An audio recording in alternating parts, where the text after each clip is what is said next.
Erica Gray, a volunteer with the Virginia Sierra Club. Just for clarification, I didn't hear an update, Bob, on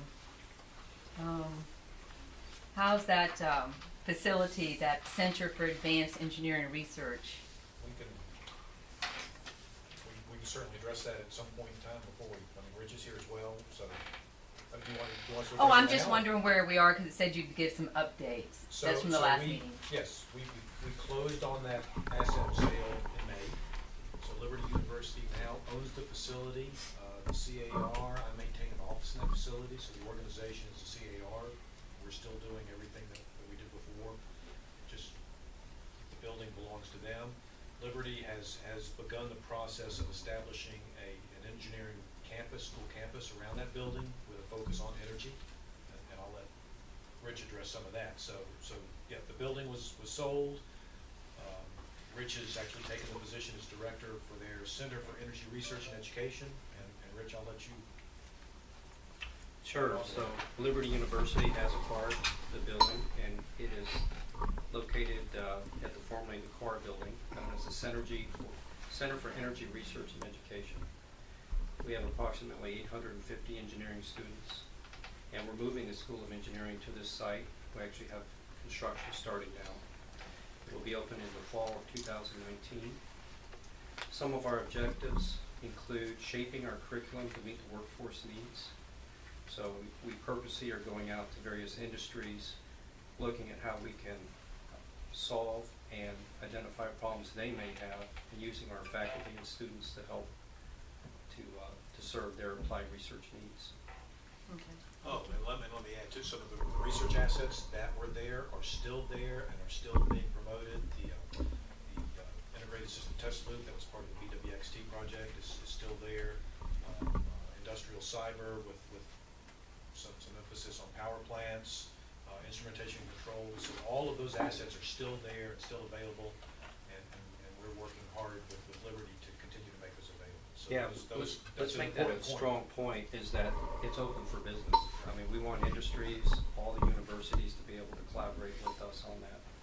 So it's open for everybody to use. And we have a very close relationship with BWXT. So SEER is the addition, and CARE is going to continue there as well? CARE is not a building, it's an entity. Right, but from a physical infrastructure, CERE, Center for Energy Research and Education, is the new name and the new operational organization for that physical infrastructure. We certainly welcome anybody here to please come down if they'd like a tour of the area, or the faculty that we have that we're serving our research opportunities. Thank you. And I did want to mention that I think at last time it was mentioned that because I said I wanted to receive the authority newsletter, and Mr. McDonald agreed and said he was sure that they would be sent to me. I haven't seen one yet, so that would be great if I could. That's a good reason. Yeah, I have not sent out any anything like that, but I'm Okay. happy to. Eric didn't know he'd been volunteered to do it. Right, yeah. Okay, I'm just noting that. And I know that it was mentioned that one of the other authorities haven't met yet this year, but actually this is only the second meeting of this group this year, so you guys are behind actually by 2 meetings. So just as an FYI on that one. And I have a question as it goes for this whole issue with the $25,000 membership fee. So my understanding in the beginning was from the earlier that this entity, the authority, has no budget, and so the whole question about having a treasurer. So are we saying that these universities and companies, the $25,000 goes to the consortium? Am I understanding this right? Correct. So then the public doesn't have privy to what the consortium does with the money. Am I right about this? Because The consortium by statute is a private nonprofit corporation. right. So we have our universities paying dues to an entity where the public has no privilege to see where the money's going. Well, I would argue that universities, as other entities, probably pay dues to lots of organizations which are similarly established. similarly established, but like the offshore wind and some of the other consortiums do not have this little privacy clause. But the offshore wind consortium is equivalent to the authority. Right. This is unique. Well, it's unique because we it's- don't know they're where two- the money's this- being spent. Because it's a private corporation. Right. If you want to know where the money's spent, join the corporation. You can join VNEC, and then you'll get the financial reports and see what happens to the. Well, as I'm to the saying, that's funds. why it's unique, because this is a group that's unlike the other ones, because y'all have a privacy clause in there where the public can't see what's going on. So I understand that. So yeah, okay, that answered my question on that, on the dues.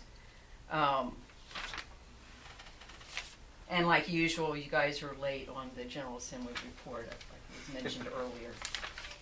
I wanted to mention that obviously the latest updates for this industry, I've been a big proponent on saying we need to move away from nuclear because of the waste issues, focusing on the safety issues, storage issues, and I'd like to see better cast designed because this waste is going to need to be stored for a long time.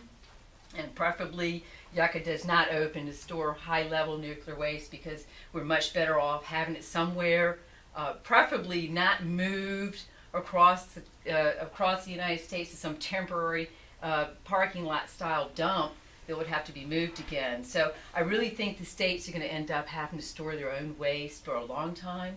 I'd like to see that we really invest and know and have better designed casts to store this stuff because we're going to have to need it. The latest news, obviously, this summer Westinghouse bankruptcy has led to really helped lead to the failure of the AP 1000 in South Carolina, of them recently abandoning in July after spending 11.5 to 13.3 billion were basically spent on partially built reactors, which is basically it's the failure of one of the largest capital construction projects in the U.S. So, and I think there was some mention about Toshiba being in some trouble and where they have their fingers in the nuclear industry, I'm not sure. What's really disheartening to me as a mother and a grandmother is we are moving more with this new administration in our government for nuclear weapons and possibly nuclear war. It's indicative of the desperation of the nuclear industry. Of some nuclear advocates here in the U.S. are now openly acknowledging the contribution of nuclear power and civil nuclear fuel cycle to the production of nuclear weapons and using that as a case and an argument to sharply increase massive subsidies for the nuclear power industry. And they're already receiving some. And, for years, try to say, oh, there's, separation. There's never been a separation. And if this group wants to continue to tout that we should go around the world promoting nuclear energy, we're promoting nuclear weapons. And there's no way about it. And inadvertently producing nuclear waste, which actually will terrorize the next 3,000 generations if we don't figure out something better. The IEA forecasts that the share of renewables in power generation will reach 30% in 2022, up from 24% in 2016. By 2022, nuclear share will be around 10%, and renewables will be out-generating nuclear by a factor of 3. Non-hydro renewable electricity generation has grown 8-fold over the past 4 decades. My writing's bad. And will probably surpass nuclear in 2022 and will basically leave nuclear power in its wake as renewables expand and the aging nuclear fleet atrophies. I'm glad that we're seeing that the AP 1000 and the South Carolina project, they're abandoning it. And I think that really tells us that North Anna 3, or the third reactor at North Anna, has been put on hold. I'm happy that we will not be building, it looks like, another reactor there because it's a very bad location on a known fault line. I think it's ridiculous. And I don't think, and I'm from this state, my parents are from this state, my grandparents are from this state, my children are here. I'd like to see us not producing more and more nuclear waste that we're going to have to be stuck with. It's just not worth the risk. So I'm glad Dominion's moving forward after I thought they had abandoned the offshore wind 2 projects. It's been bouncing around, so it sounds like we're moving forward with that, which actually is a good thing. And with Energy Storage Authority, yeah, I don't know about how the nuclear industry and the storage how well they'll do together because it's going to eat y'all's lunch. We're going to find out in the future. We don't need the base load energy that's been touted for years. We need to actually move forward with more of an integrative, distributive energy network, and that's where we're going to go eventually. So this base load energy is not necessarily going to be really what we need in the future, especially as we need to upgrade our infrastructure that's crumbling.